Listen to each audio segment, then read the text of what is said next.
তোমালোকৰ আজি 5 নম্বৰ কুৱেশ্যনটোৰ পৰা ষ্টাৰ্ট কৰিম। তো একে নিচিনাই অংক, খালি অকণমান বেলেগ বেলেগ দুই এটা বস্তু নতুনকৈ লগাই লগাই গৈ থাকে। তো 5 নম্বৰটো যদি চাওঁ, ইয়াত কৈছে কি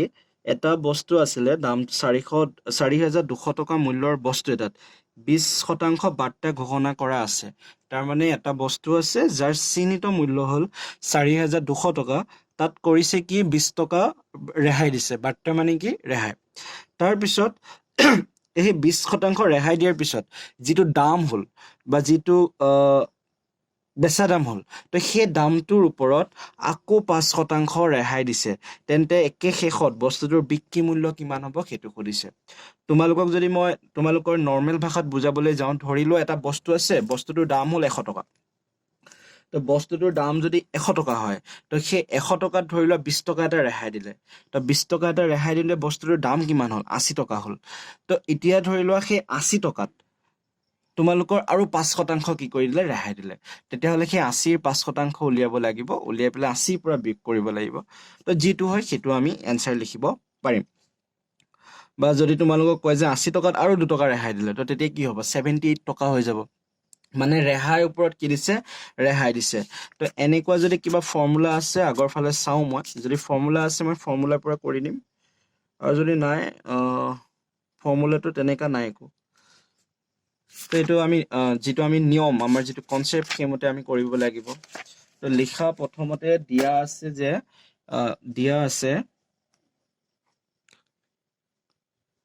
বস্তুটোৰ চিহ্নিত মূল্য দিয়া আছে, চিহ্নিত মূল্য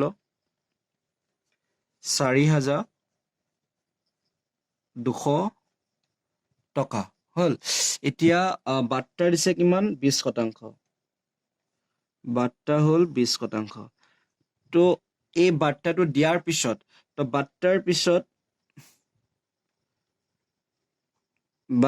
পিছত বস্তুটোৰ দাম কিমান হ'ব? 20% ৰেহাই দিয়াৰ পিছত বস্তুটোৰ দাম কিমান হ'ব? এতিয়া আমি এইটো বেচা দাম বুলি এইকাৰণে কোৱা নাই, কাৰণ বস্তুটো এইটো দামত নেবেচে, আৰু 5% ৰেহাই দি সেই বস্তুটো বেচিব।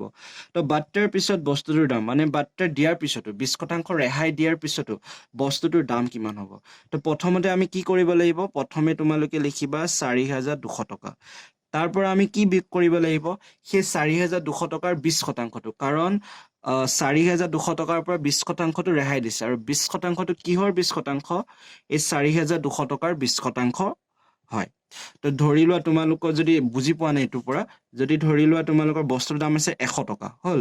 এতিয়া ক'লে যে 100 টকাত 10% ৰেহাই আছে, ঠিক আছে। তো বস্তুৰ দাম কিমান হ'ব সেইটো যদি উলিয়াব লাগে, তোমালোকে কি কৰিবা? 100টো লিখিবা, তাৰ পৰা 100ৰ 10% কি হয়? 10 হয়। তো বিয়োগ কৰিলে কি হ'ব? 90 টকা, ঠিক আছে। তাৰ মানে এই 100টোৰ যিটো শতাংশ দিয়া থাকে, সেই শতাংশটো আমি চিহ্নিত মূল্যটোৰ পৰা উলিয়াই ল'বলগীয়া হয়। তাৰপিছত যিটো চিহ্নিত মূল্য হয়, তাৰ পৰা আমি কি কৰিবলগীয়া হয়? বিয়োগ কৰিবলগীয়া হয়। এইটো এটা ফৰ্মুলা নিচিনাই হয়, মনতো ৰাখিব পাৰা। এইটো হ'ল আমাৰ চিহ্নিত মূল্য। তো এতিয়া আমি চিহ্নিত মূল্যটোৰ কি উলিয়াব লাগিব? 20%। 20%। তো আমি এইটো কেলকুলেশ্যন কৰিব লাগিব। 4,200 টকাৰ 20% কি হ'ব? ডিভাইডেড বাই 100। এইটো 0 ইয়াৰ লগত কেঞ্চেল গ'ল, এইটো 0 ইয়াৰ লগত কেঞ্চেল গ'ল। তো বাকী থাকিব কিমান? 2 আৰু 420 পূৰণ কৰিলে কি হ'ব? 840 টকা হ'ল। আৰু এফালে বাকী থাকিলে কিমান? 4,200 টকা। তো 4,200 টকাৰ পৰা যদি 840 টকা বিয়োগ হয়, এনচাৰ কিমান আহিব? 0ৰ পৰা 0 গ'লে 0, 0ৰ পৰা 4 গ'লে 6 থাকিব, ইয়াত থাকিলে 1, 11ৰ পৰা 4 গ'লে 7, নাই ভুল হ'ল চাগে ন? 4,200, 840, 0 একধা কৰিলে হ'ব 10, 10ৰ পৰা 6, ইয়াত থাকিলে 1, একধা কৰিলে হ'ল 11, 11ৰ পৰা 1 গ'লে 3। তো 3,360 টকা হ'ব তোমালোকৰ এনচাৰ হ'ল।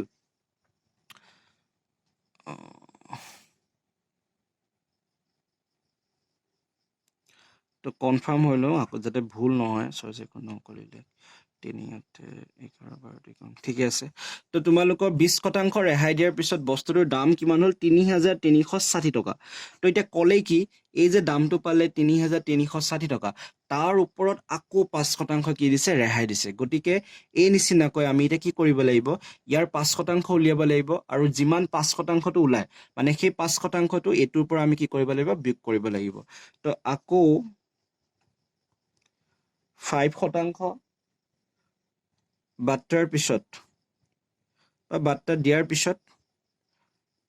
এবাৰ বস্তুটো সি বেচিব বস্তুটোৰ বেচা দাম কিমান হ'ব বস্তুটোৰ বেচা দাম হ'ব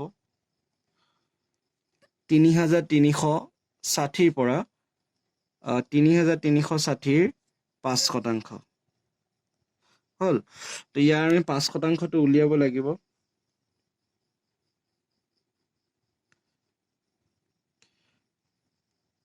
এইটো শতাংশটোৰ কাৰণে 100 আহে মই প্ৰথম ভিডিঅ'টোতেই কৈছো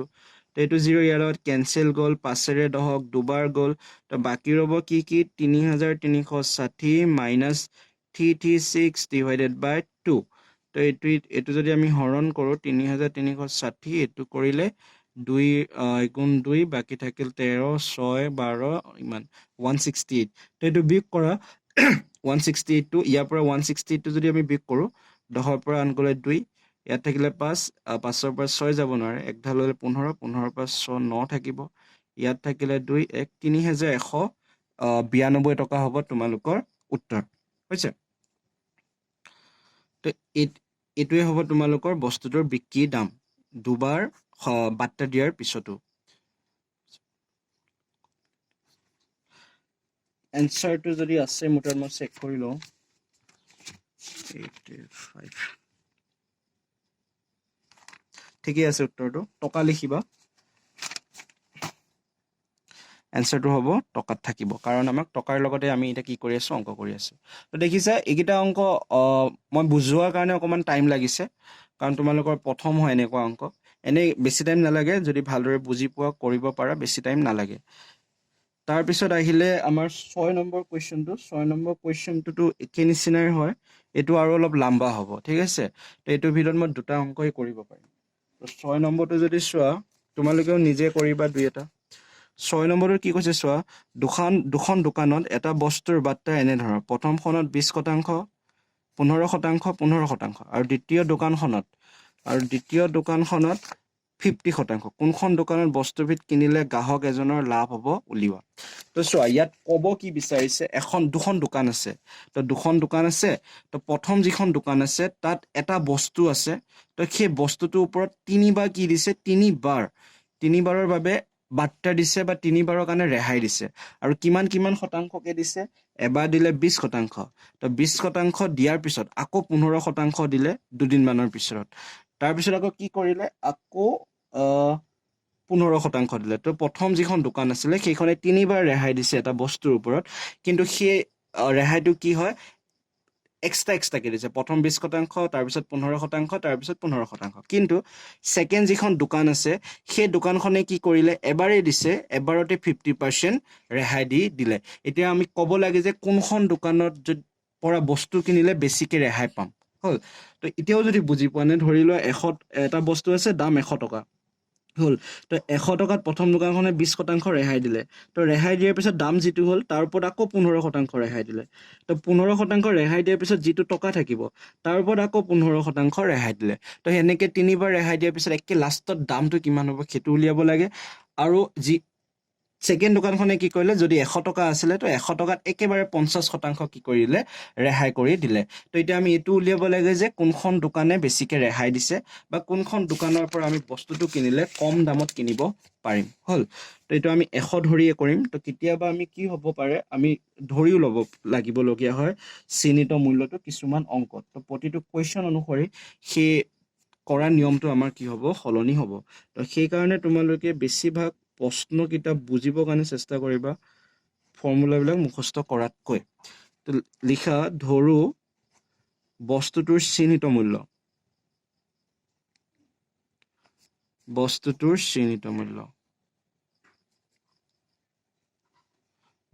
চিহ্নিত মূল্য কিমান ধৰা 100 টকা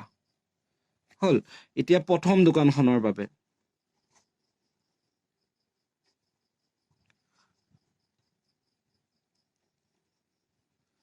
প্ৰথম দোকানখনৰ বাবে তো প্ৰথম দোকানখনে কি কৰিলে প্ৰথমেটো ৰেহাই দিলে সি 20% তো 20% ৰেহাই পিছত তো এতেকে 20% ৰেহাই পিছত বস্তুটোৰ দাম তো বস্তুটোৰ দাম কি হ'ব 100ৰ পৰা আমি কি কৰিব লাগিব 100ৰ 20%টো কি কৰিব লাগিব মাইনাস কৰিব লাগিব এটো কথাটো এতিয়া সাগে বুজিয়াও পাইছা মই সেই বুলি ভাবিছো তো 20 divided by 100 তো 100 cancel গল তো বাকি থাকিলে 100 minus 20 সমান 80 টকা হল তো প্ৰথম দোকানীখনে যদি প্ৰথমবাৰৰ বাবে 20% ৰেহাই দিয়ে তেতিয়া হলে ৰেহাই দিয়াৰ পিছত বস্তুটোৰ দাম কিমান হৈ যাব 80 টকা মানে প্ৰথমে আছিল 100 টকা তো 20% ৰেহাই দিয়াৰ পিছত 80 টকা হৈ গল কিন্তু দোকানখনেটো এবাৰ ৰেহাই দিয়া না আৰু ৰেহাই দিছে তো এবাৰ কি কৰিব যেটো দাম হল 80 টকা ন তো সেই 80 টকাৰ ওপৰ ৰেহাই দিব আৰু এবাৰ কিমান ৰেহাই দিব 15% ৰেহাই দিছে তো আকৌ 80 টকাত 15% ৰেহাই পিছত তো এবাৰ কিমান ৰেহাই দিলে 15% ৰেহাই দিছে কিহৰ ওপৰত ৰেহাই দিছে 80 টকাত মনত ৰাখিবা 100 টকাত দিয়া নাই কিহত দিছে 80 টকাত তো এবাৰ পিছত দাম হ'ব কিমান পিছত বস্তুটোৰ দাম মানে 15% ৰেহাই দিয়াৰ পিছত বস্তুটোৰ দাম কিমান হ'ব 80 minus 80ৰ 15% হল তো 80 minus 80 into 15 by 100 তো 0 cancel গল ইয়াত থাকিলে এটো কৰিব লাগিব অকমান কাটা কুটা 3 5 গুণ 15 আৰু কি বুলি কয় 5 2 গুণ 10 দুইয়ে ইয়াক কাটা গল কেবাৰ 4 বাৰ তো এতিয়া থাকিলে 80 আৰু ওপৰত থাকিল 4 আৰু 3 এটো কিমান হল 80 minus 43 4 গুণ 12 তো এটো বিগ কৰিলে কিমান আহিব 68 টকা মানে কিমান হল 68 টকা আকৌ যদি 15% ৰেহাই দিয়ে এবাৰ বস্তুটোৰ দাম হৈ গল 68 টকা তো আকৌ কি কৰিছে আকৌ 15% ৰেহাই দিছে আকৌ 15% ৰেহাই পিছত এবাৰ আকৌ ৰেহাইটো কিমান টকাৰ ওপৰত দিব এই 68 টকাৰ ওপৰত দিব হৈছে তো গতিকে পিছত এবাৰ দামটো কি হ'ব মানে এবাৰ আৰু বিক্ৰী দাম হৈ যাব কাৰণ তিনিবাৰ ৰেহাই দিছে তো 68 minus 68ৰ 15% তো এতিয়া 68 minus 68 পূৰণ 15 by 100 তো এটো যদি আমি এটা কৰো 3 5 গুণ 15 5 20 গুণ 100 এটো আমি অলপ হেৰি কৰিব লাগিব ক্যালকুলেট অকমান কৰিব লাগিব 68 into 3 divided by 20 এটো 4 ৰে কাটা যাব 4 ৰে কাটা যাব 4 5 গুণ 20 4 গুণ 4 4 7 গুণ 28 আৰু কাটা না যায় গতিকে এটো কি হ'ব 68 আৰু এটো 17 3 গুণ 51 বাকি থাকিলে 5 তো 68 ৰ পৰা 51 গলে 17 by 5 বহুত কমি গল এইটো 5 এটা ইয়াত পূৰণ হ'ব এইখিনি ভুল হৈছিল তো লসাগু ললে 5 এটা ইয়াত পূৰণ হ'ব ন 5 7 গুণ 40 ৰ 0 উকলিল 4 34 minus 51 divided by 5 তো এটো কৰিলে হ'ব আমাৰ 940 গুচি গল 11 থাকিব 200 গতিকে 289 divided by 5 তো এটো আৰু কাটাটো না যাব মানে হৰণ কৰিব লাগিব এতিয়া হৰণ কৰিলে এটো আমাৰ দশমিকত আহিব উত্তৰটো তো আমি কৰি চাও কৰিবটো লাগিব লম্বা হলেও কৰিব লাগিব আৰু লম্বা মানে একেটা নিচিনাকে এটো কৰি আহি আছে বেছি প্ৰবলেম নাই 13 পৰা 5 গলে 8 289 তো এটা আমি এটো হৰণ কৰো 289 ক 5 ৰে হৰণ কৰো 5 5 গুণ 25 উকলিল 3 9 5 7 গুণ 35 তো বাকি থাকিল 4 দশমিক আহিব গতিকে 57.8 হৈছে তো কিমান টকা হ'ব তিনিবাৰ যেতিয়া তিনিবাৰ ৰেহাই দিয়াৰ পিছত বস্তুটোৰ দাম কিমান হৈ গল 57.8 টকা তো বস্তুটোৰ দাম প্ৰথমে আছিল 100 টকা তো তিনিবাৰ ৰেহাই দিলে এবাৰ 20 টকা এবাৰ 20% এবাৰ 15% আৰু এবাৰ 15% তো তিনিবাৰ ৰেহাই দিয়াৰ পিছত বস্তুটোৰ দাম কিমান হৈ গল 57.8 টকা তো এইখন হল প্ৰথম দোকানীটোৰ বাবে ঠিক আছে তো প্ৰথম দোকানীটোৱে যদি বস্তুটোৰ ওপৰত তিনিবাৰ ৰেহাই দিয়ে তো বস্তুটোৰ দাম কিমান হ'ব 57.8% হ'ব এতিয়া আহিলে দোকানীজনে এতিয়া দ্বিতীয় দোকানীজনে কি কৰিলে তো দ্বিতীয় দোকানীজনৰ বাবে লিখিবা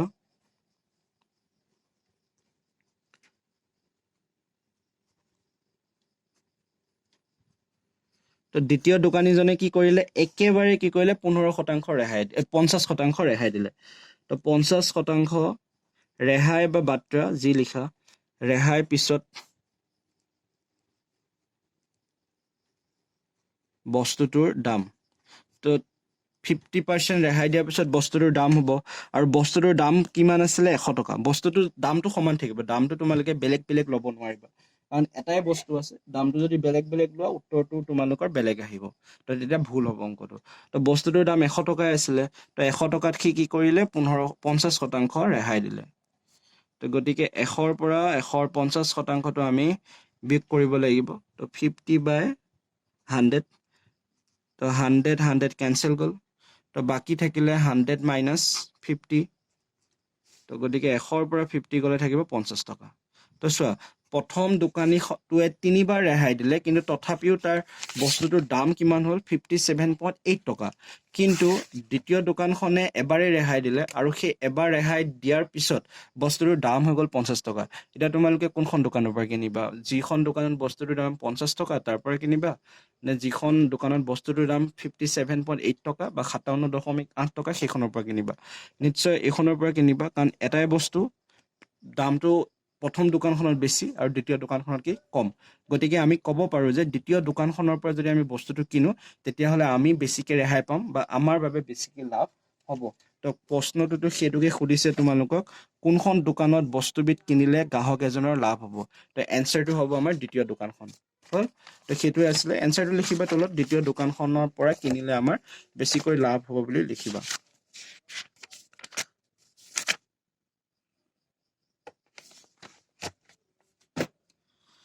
তাৰপিছত তোমালোকে এইটো কৰিবৰ কাৰণে চেষ্টা কৰিবা 7 নম্বৰটো খালি ভাষাটো বেলেগ 7 নম্বৰ অংকটো ভাষাটো বেলেগ কিন্তু মই তেনেকুৱা অলৰেডি কৰি আহিছো ট্ৰাই কৰিবা যদি পাৰা কৰি দেখুৱাবা নোৱাৰিলে মই পিছৰ ভিডিঅ'ত কৈ দিম